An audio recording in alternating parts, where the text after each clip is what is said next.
ایک شخص جب مرنے لگا تو اس نے اپنے بیٹوں کو نصیحتیں کی۔ نمبر 1، جوا کبھی نہ کھیلنا، اگر کھیلنے کی نوبت آ بھی جائے تو سب سے بڑے جواری سے جا کر کھیلنا۔ نمبر 2، شراب کبھی نہیں پینا، اگر پینے کی نوبت آ بھی جائے تو وہاں جا کے پینا جہاں شراب کشید ہوتی ہو، یعنی بنتی ہو۔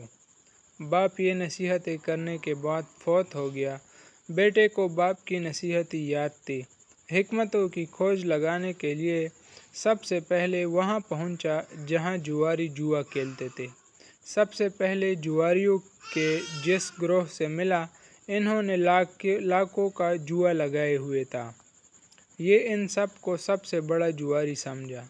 معلوم کرنے پر پتہ چلا بڑا جواری آگے ہے۔ یہ آگے گیا تو ایک ایسا گروہ ملا جس نے ہزاروں کا جوا شرط میں لگا رکھا تھا۔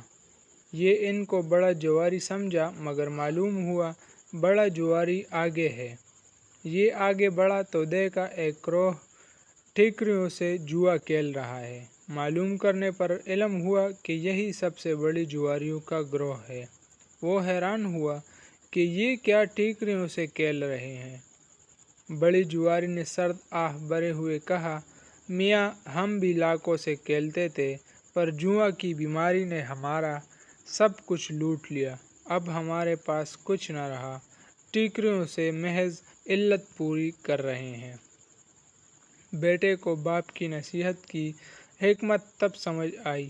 بیٹا اب دوسری نصیحت کی حکمت کا کھوج لگانے کے لیے اس جگہ پہنچا جہاں شراب بکتی تھی، تاکہ معلوم کر سکے کہ یہ بنتی کہاں ہے۔